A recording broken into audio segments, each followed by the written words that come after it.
नमस्कार, मी अनिकेत. खबरदार मध्ये तुमचं स्वागत. चेंबूरच्या टॉकीज बाहेर एक पोऱ्या तिकीट ब्लॅक करायचा. काम टपोरीचं करायचा, पण त्याचे आदर्श होते करीम लाला आणि हाजी मस्तान. छोट्या मोठ्या चोऱ्या करणाऱ्या या पोऱ्याच्या डोक्यावर बडा नायरनं हात ठेवला आणि हा पोऱ्या मुंबईचा डॉन बनला. एकेकाळी दाऊदचा कारभारी असलेल्या छोटा राजनला आता अटक झाली आहे. एका अंडरवर्ल्ड डॉनच्या गुन्हेगारी अध्यायाला हा अल्पविराम मिळालाय. अंडरवर्ल्ड डॉन छोटा राजनच्या हातात बेड्या. इंडोनेशियाच्या बाली बेटांवर राजन जेरबंद. 20 वर्षानंतर फरार डॉन गजाड. बाली बेटांवर डॉन अडकला, पोलिसी सापळ्या.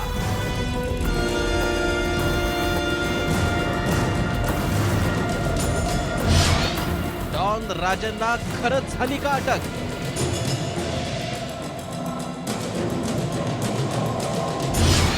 बाली बेटांवर घडलं नाही ना अटक नाट्य?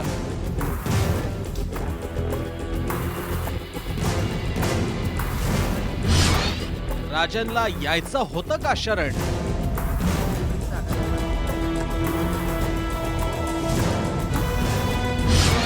डॉन छोटा राजन म्हातारा झालाय.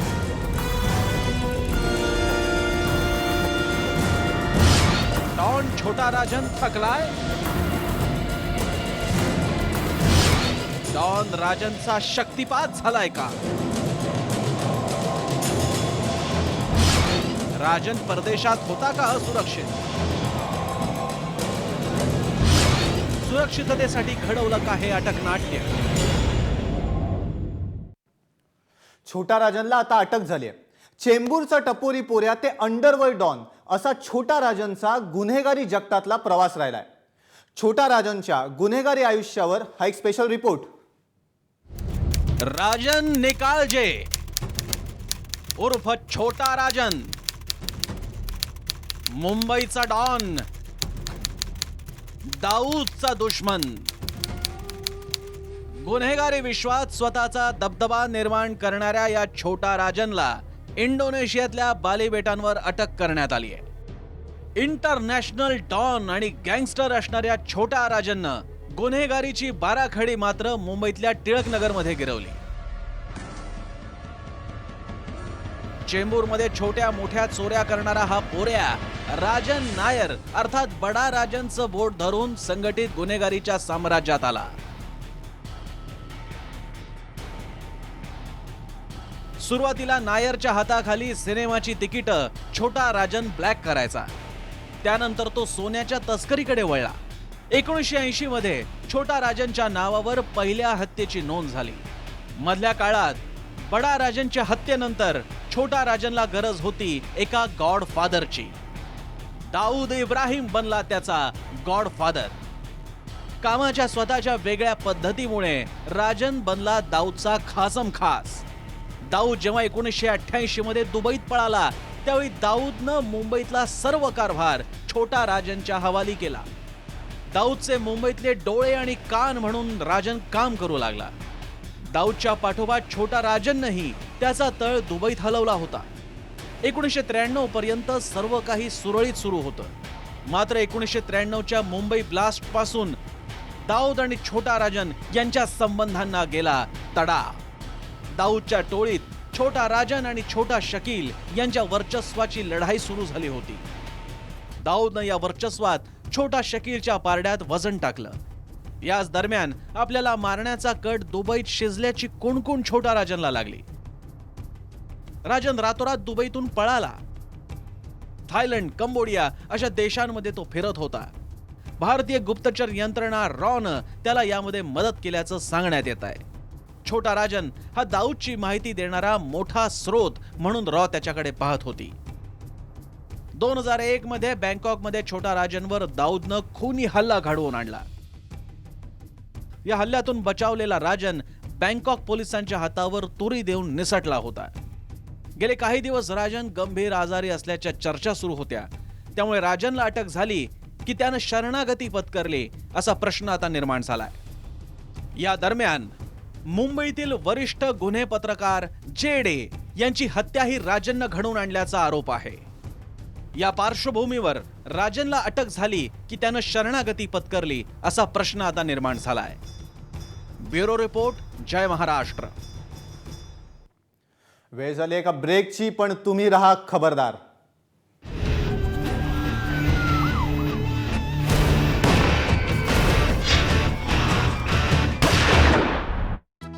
भांड्यांच्या सामान्य बारच्या तुलनेत विम देतो खूप काही. आता विम बारच्या 5 रुपयांच्या पॅकवर मिळेल 15 ग्रॅम जास्त. दिवाली मतलब अपनों का त्योहार. दिवाली मतलब खुशियों का त्योहार.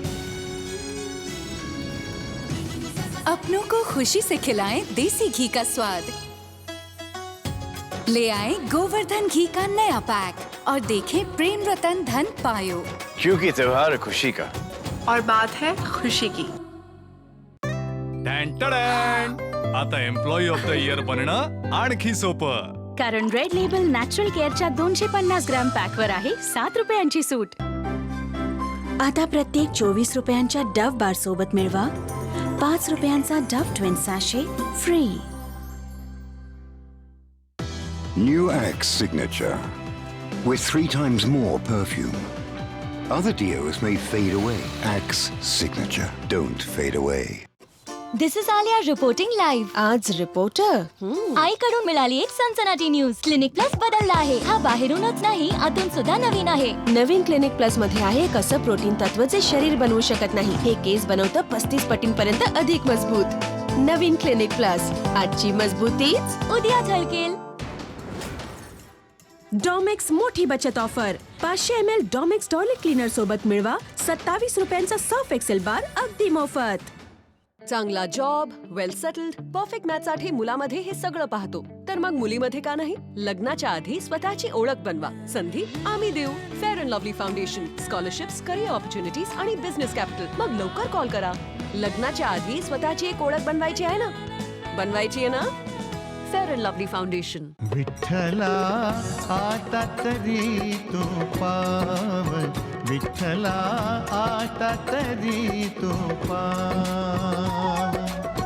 तुझ नामाची ऐकून कीर्ती आलो सोडून गाव. विठ्ठला आता तरी तो पाव.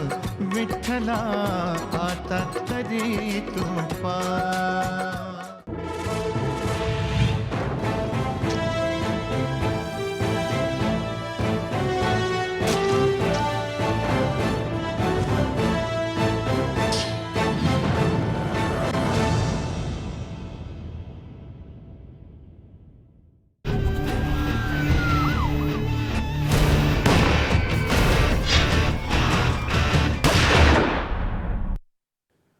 ब्रेक नंतर खबरदारमध्ये तुमचं स्वागत.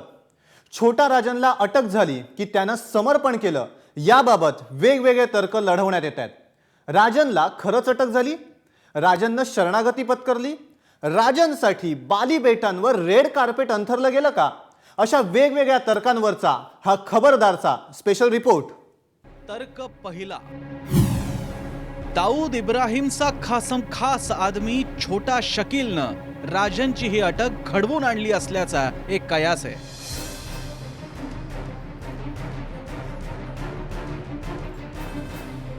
गेल्या अनेक वर्षांपासून छोटा राजन हा भारतीय गुप्तचर यंत्रणांसाठी दाऊदच्या विरोधात खबऱ्या म्हणून कामी येत होता. छोटा राजनवर यापूर्वी एनडीए सरकारच्याच काळात बँकॉकमध्ये हल्ला झाला होता.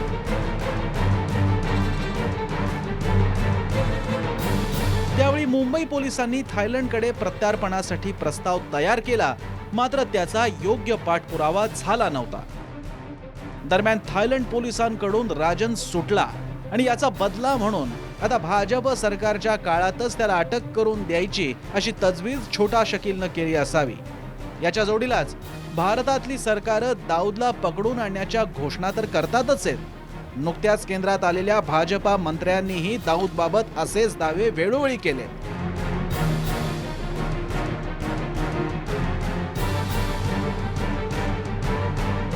त्यामुळेच आता आधी राजनला ताब्यात घेऊन दाखवा अशी एक प्रकारे खेळीच छोटा शकीलनं केली असल्याची शक्यता आहे.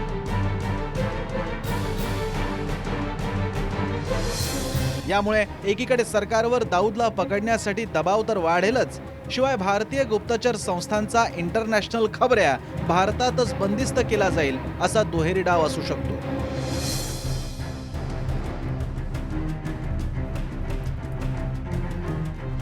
तर्क दुसरा, राजनच्या अटकेमागे छोटा शकीलचा हात हा तर्क खोडणारे पोलिसी वर्तुळातूनच असणारे अनेक अधिकारी. छोटा शकीलला डावच साधायचा होता तर त्यानं बँकॉक सारखा पुन्हा राजनवर हल्लाच घडवून आणला असता. राजनला संपवण्याचा, खल्लास करण्याचा प्रयत्न केला असता.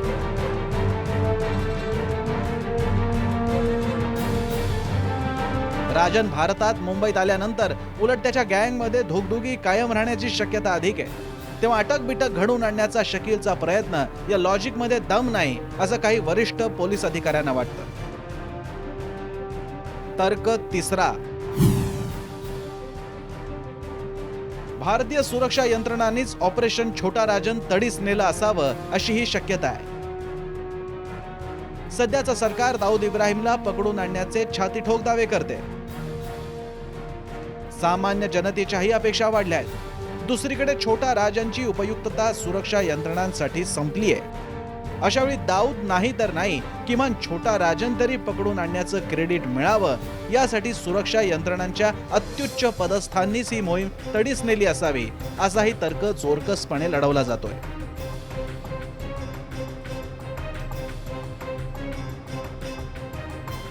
तर्क चौथा, भारतीय सुरक्षा संस्थांनाच छोटा राजनची अटक हवी होती याला छेद देणारेही तर्क आहे. भारताची आंतरराष्ट्रीय गुप्तचर यंत्रणा रॉ साठी राजन उपयोगाचा होता. त्यामुळेच भारतातील सुरक्षा यंत्रणांच्या अत्युच्च पदस्थांच्या माहितीशिवाय ही अटक घडणं अशक्य आहे. राजनला सेफ पॅसेज देण्यासाठी भारत सरकार हे पाऊल उचलणंही व्यवहार्य दिसत नाहीये. कारण राजन तुरुंगात राहिला तरी तो इथे सुद्धा डोकेदुखी ठरू शकतो याकडे जाणकार लक्ष वेधतात.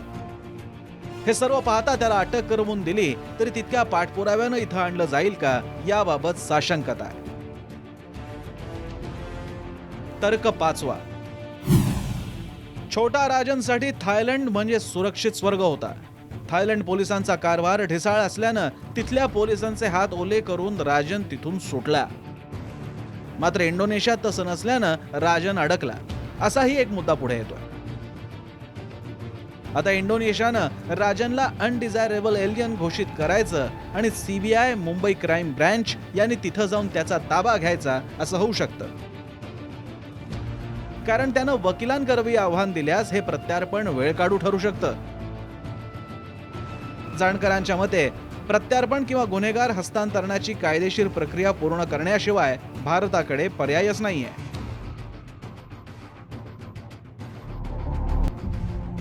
शेवटचा आणि वेगळाच मुद्दा म्हणजे राजन आता आयुष्याच्या शेवटच्या टप्प्यात आहे, आजारी आणि खंगलेला. अशावेळी एकीकडे दाऊद पासून वाचण्यासाठी किंवा केलेल्या गुन्ह्यांची, पापांची उपरती होऊन शेवटचे दिवस मायभूमीत काढण्यासाठी राजननं स्वतःच हे अनपेक्षित पाऊल उचललं असण्याची ही शक्यता आहे. एकूणच छोटा राजनच्या खतरनाक आयुष्याप्रमाणेच त्याची अटकही सनसनाटी ठरली आहे एवढं नक्की. ब्युरो रिपोर्ट, जय महाराष्ट्र. वेळ झाली आणखी एका ब्रेकची. तुम्ही रहा खबरदार. यामीजी, तुम्ही म्हणतात की फेअर अँड लवली क्रीम नाही, फेअरनेस ट्रीटमेंट आहे. ब्लू लेन्सवर टेस्ट करूया. लागली पैस.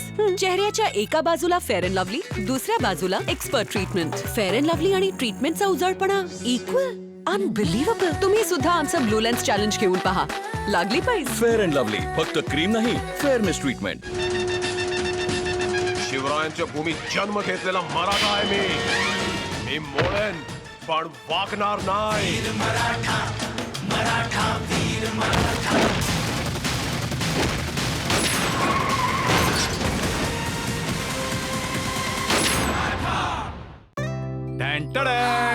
आता एम्प्लॉई ऑफ द इयर बनणं आणखी सोपं. कारण रेड लेबल नॅचरल केअरच्या 250 ग्रॅम पॅकवर आहे 7 रुपयांची सूट.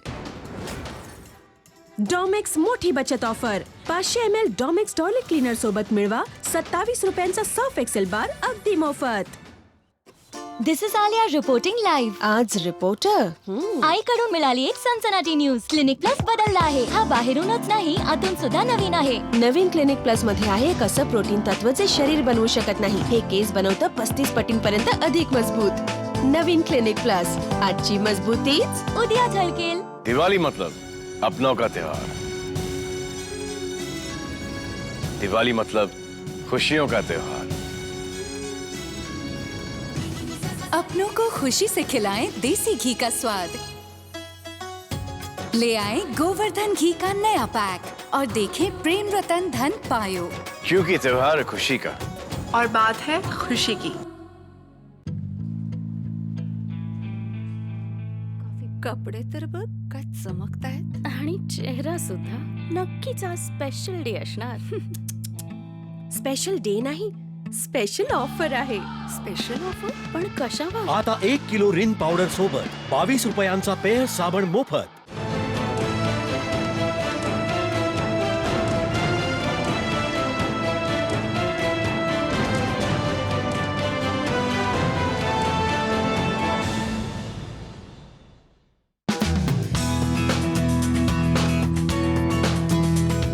Sahana Group.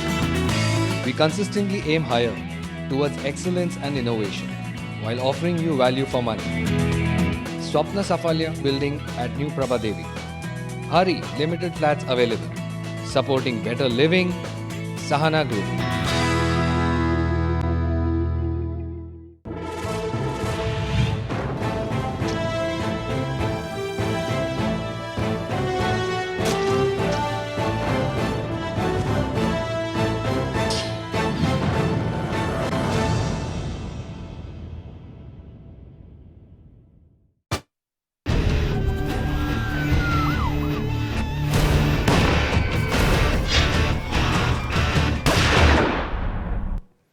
ब्रेक नंतर खबरदारमध्ये तुमचं स्वागत.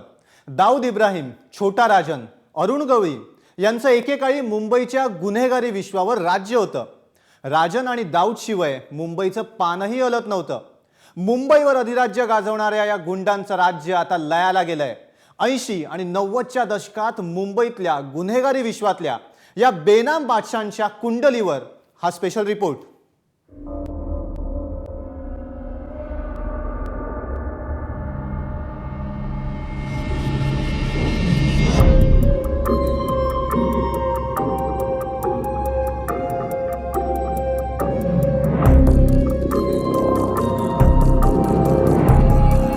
भारतातला मोस्ट वॉन्टेड गुन्हेगार म्हणजे दाऊद इब्राहिम कासकर.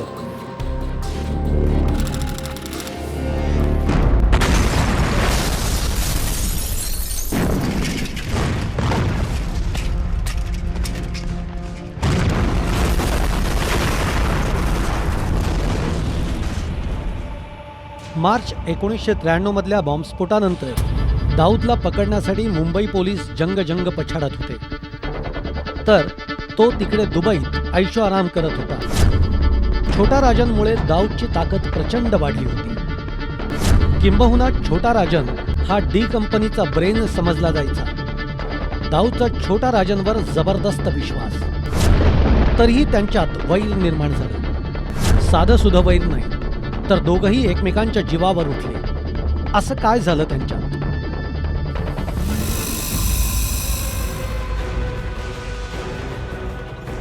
1990चा काळ. दाऊदचा पसारा वाढत होता आणि त्यात छोटा राजन म्हणजेच नानाचा मोठा हात होता.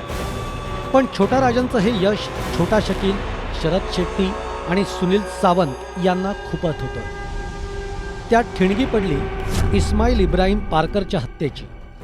गवळी गँगनं थेट पारकरची हत्या करून दाऊदलाच आव्हान दिलं होतं. पारकर हा दाऊदची बहीण हसीनाचा नवरा.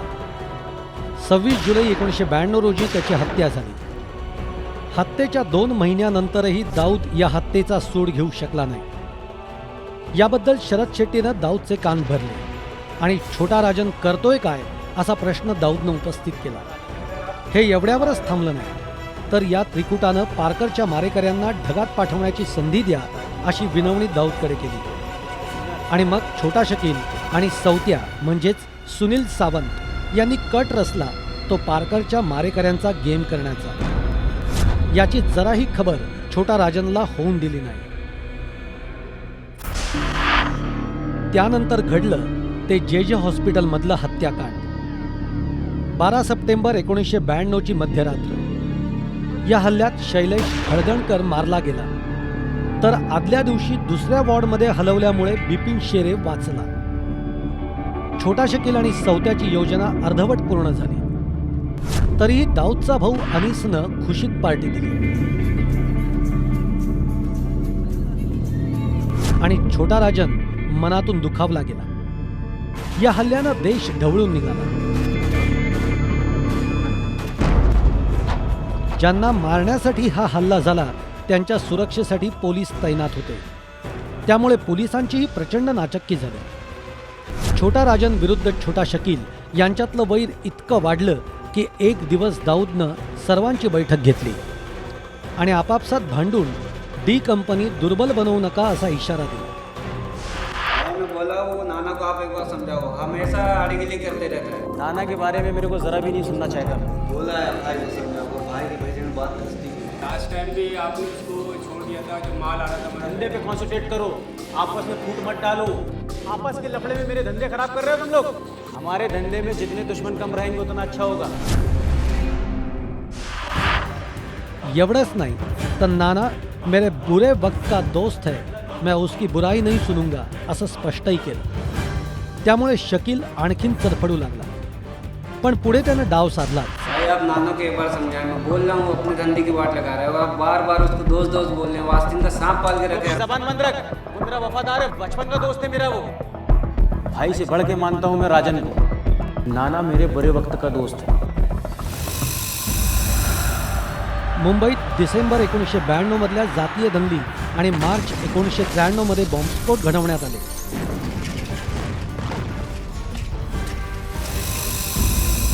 त्याच्या पूर्वतयारीसाठी दाऊदनं घेतलेल्या तिन्ही बैठकांना शकीलनं राजनला बोलवलं नव्हतं। त्यावर बैठकीला जमलेल्यांपैकी कोणी विचारलंच तर राजन काफीर आहे असं शकील हिणवायचं। त्यामुळे राजन प्रचंड दुखावला गेला। तरीही बॉम्बस्फोट दाऊदनं घडवलेले नाही अशी बाजू मांडण्यासाठी राजननं सर्व वर्तमानपत्रांच्या कार्यालयात फॅक्स पाठवले होते। एवढंच नाही तर बाळासाहेब ठाकरेंनी दाऊदचा उल्लेख देशद्रोही केला, त्यावर दाऊद हा देशद्रोही नाही आणि त्याला बाळासाहेबांच्या प्रमाणपत्राची गरज नाही असेही फॅक्स राजननं पाठवले होते। तरीही राजन आणि दाऊद एकमेकांच्या जीवावर उठले का? याला आणखीन एक निमित्त घडलं।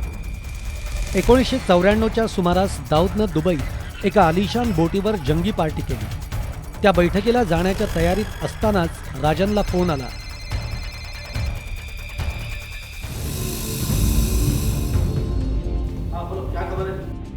नाना, उन लोगों ने आपको मारने का प्लानिंग किया है, अब थोड़ा बच के रहो। आणि राजन हादरला।